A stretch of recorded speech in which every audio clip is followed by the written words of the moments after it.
Bonjour à tous et à tous, bonjour à tous les cibles et à tous les inconditionnels de Grégoire Omnisport doomu Gaynde Ndiaye warul tiit warul ragal maa leen di bëggee di leen bëggee aujourd'hui on va parler de tactique faut ñu wax tactique parce que Aliou Cissé donc gis nañ ne à chaque fois il peine à développer son jeu, il peine à percer les blocs bas te face à la Guinée-Bissau le Sénégal sera favori donc il y a de fortes probabilités que waa Guinée-Bissau suñu mbokk yi ñëw tegal ñu bloc bas taxaw xaar Sénégal pour mën a jouer en compte surtout ici à Thiès. Donc Aliou Cissé nan lay def pour régler l'équation bloc bas parce que bloc bas du Aliou Cissé règle sonal mais la plupart des entraîneurs dañ di sonal mais Aliou Cissé face au Cameroun 2017 bloc bas gis nañ ne aussi dernièrement face à l'Algérie c'est une grande équipe mais face au Sénégal pressing lañ def taxaw seeni cas bloc bas et Aliou Cissé n'a pas réussi à marquer face à l'Algérie, ça il faut le dire, on n'a pas réussi à marquer face à l'Algérie. Ça veut dire que bloc bas bi day poser un énorme problème à Aliou Cissé. Donc comment faire pour gérer donc le bloc bas, c'est ça le gros problème. Comment faire pour que benn équipe bu taxee ay camp def ñaari ligne di def pressing nan nga koy gérer, c'est ça le gros problème. Donc Aliou Cissé généralement il use de la verticalité. Pour on a question bi avant ñu dem kat mu ne verticalité mais verticalité bi foog nga am précision d'abord ci ngay passe parce que Van Dijk buy seet Sadio Mané da koy jox directement donc il faut une bonne relance ba pare relance bi dafa war a propre mais bloc bas li koy gën a gérer ce sont les attaques rapides, un jeu rapide. C'est-à-dire am jub joxal njaay bi baax na mais si c'est lent doo mën a déstabiliser la défense. D'abord ay accélération comme ça ni muy def 1 2 accélérer mais aussi il faut que latéraux yi ñëw en surnombre pour mën a donc gêner donc attaque ou bien la défense adverse. Ça c'est un. Beneen bi moo jouer dans les intervalles dans la profondeur parce que même si équipe bi day taxaw ay donc day taxaw ci ay camp il faut faire un jeu sans ballon parce que attaquant yi war nañoo jouer avec le ballon mais jeu sans ballon. Donc di déplacer wu def ay appel pour créer des décalages.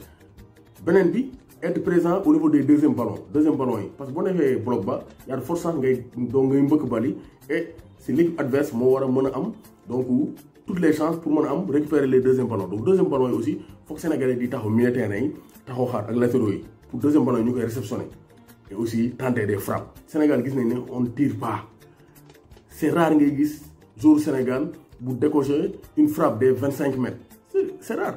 Donc loolu aussi sunu militaires yi dañ ko war a defar sunu attaquants yi dañ ko war a defar di dooree enrouler mais à chaque fois on veut marquer dans la surface mais hors de la surface pour Sénégal yi dugal ci c'est compliqué, c'est très compliqué et ça aussi day gën a wàññi suñu chance pour dugal parce que équipe da nga war a bëri ay facettes donc il faut tenter les tirs de loin parce que bloc bas bu taxee y a un nuage donc da ngay xaw a bloquer quand même donc la lecture du gardien de but adverse. Donc bu taxawee nuage yooyu boo dóoree di nga mën a am chance yu bëri pour dugal donc loolu aussi mën naa nekk ay solution pour gérer donc le système donc du bloc bas. Donc ça aussi c'est une solution.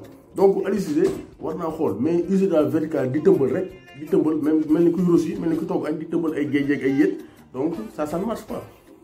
Aliou Cissé dafa war a teg bal yi moo tax dafa war a ay militaires yu mën a fubal militaires yoo xam mën nañu fubal mën a def ay passes laser.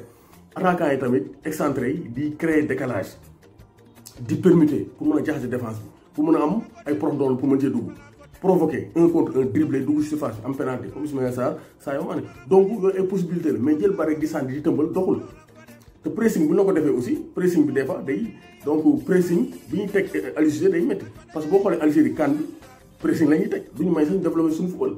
Sénégal marqué face au Maroc pressing la ñuy tegal Sénégal dugal.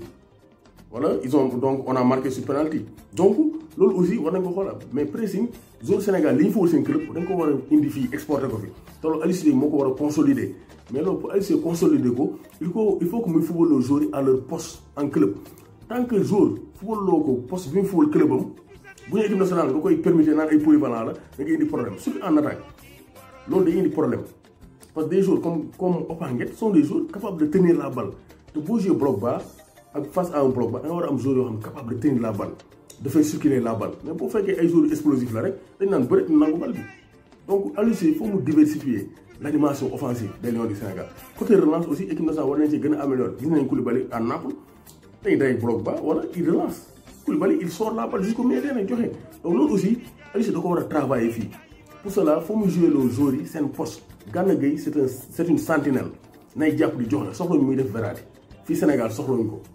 Comme nee na ay Pathé Diop sont des milieux créateurs nee na football ñu créer du jeu équipe nationale on sélectionne les meilleurs du moment donc bul ñëw ay joueurs di ko footballoo ay polyvalent soxlañu loolu attaque mën ngaa polyvalent Sadio Mané dem droite pour permettre mais milieu terrain En défense, on doit jouer poste de prédilection. Poste de jouer club, on a une différence. Voilà. Attaque, on peut dire qu'on peut permettre parce que ça bouge, il faut du mouvement.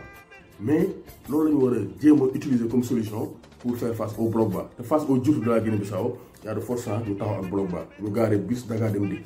Nous devons dik.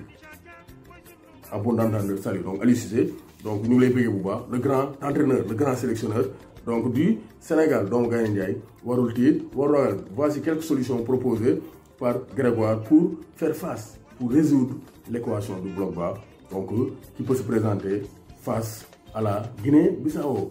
Ali Cissé, Cissé Ngari.